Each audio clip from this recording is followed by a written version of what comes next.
Hey yo, my Planet Coaster friends, Johnny5 Alive here, and welcome back to another Coaster Spotlight. Today we're going to be looking at Viper at Six Flags Great America, Gurnee, Illinois. Created by Shuberry, a subscriber, non-Discord member. Come join us on Discord, Shuberry. And here they say, hello, coaster enthusiasts. This is a recreation of Viper, a wooden roller coaster that opened in 1995 at Six Flags Great America in the Gurnee IL. Standing at a mere 100 feet tall, this ride is full of great laterals, numerous head choppers, and some great ejector airtime. It is the most underrated ride at the park. This is my first submission ever, so I hope you enjoy. All right, very awesome stuff. Let's get right on into it.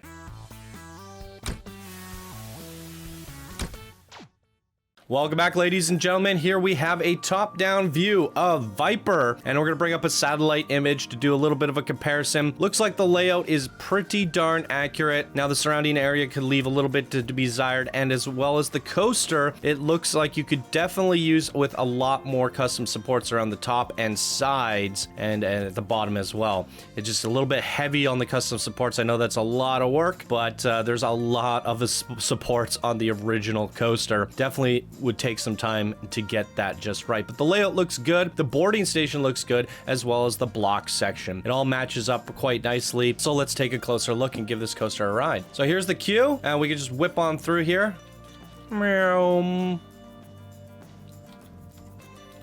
There's the boarding station. Snake oil elixir.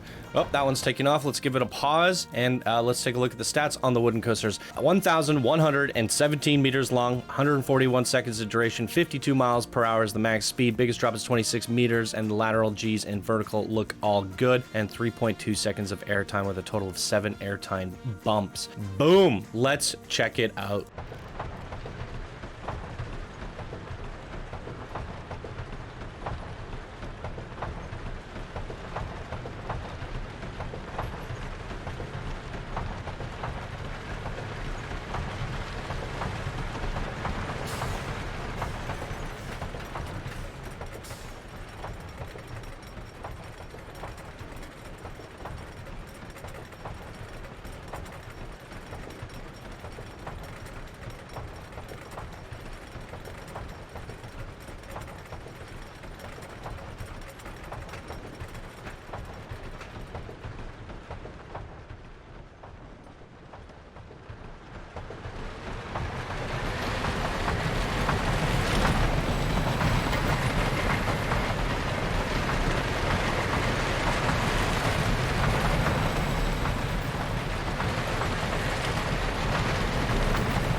And there we have it, ladies and gentlemen. I was watching a POV. I try to get the ones that have the least amount of views so I don't get copyright stricken for having a little video in the corner. So hopefully that one worked out.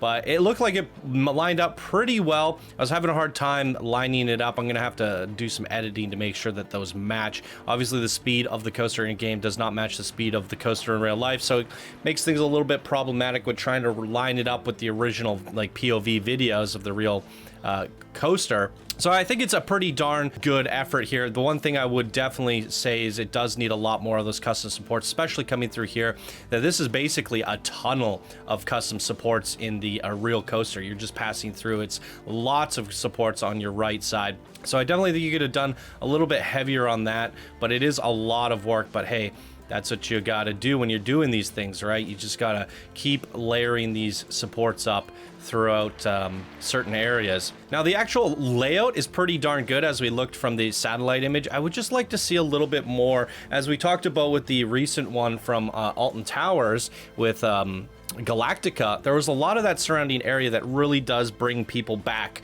You know, if you've been to Six Flags Great America, if you've been on this coaster here at Viper, you want that that nostalgic feeling, an immersive feeling coming through the queue again, where I do think some of these little elements could have been improved a little bit, because we do have like the Raging Bull, for example, that comes out and around here underground. And even though you don't have to rebuild the whole Raging Bull, we saw that with Galactica, where we had a little bit of the Nemesis coaster just kind of passing by because it was there in the shot. So having the Raging Bull there coming through there would have been a nice little touch. And as well as we have these little eating areas right off to the side of the coaster where people can sit down and eat and watch the coaster, as well as some, like, we have the Pink Flamingo Cafe, Paradise Pizza, and a few other things, and just like a parking lot area. And then it all leads in, you know, you don't have to build the water park and all that off to the side, but just having a little bit of that, those restaurants, some of that eating areas, and then having the guests walking around there, just bringing it all together, opening it up to the park so you have a little bit of that immersive stuff going on. I think that would have just brought it together as a nice presentation. While it's still pretty darn good, it just feels a little bit empty in some of the areas. So I think the actual, like, the focal point, that being the coaster, it being fenced in with the supports, the station, it's all done very, very well. I think for me, I just would like to see a little bit more of that immersiveness back here, because when you have that there, it kind of just brings it all together, in my opinion. But overall, really good. Let's give it one more ride. I don't think nighttime's gonna work. We could do a cinematic perspective, and we'll leave it off there.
All right, beautiful recreation here today from one of the subscribers, Shuberry. Come join us on Discord and get your ranking and get building with this wonderful community. What did you guys think of Shuberry's recreation of Viper Six Flags Great America? Would you change anything? Did you love it?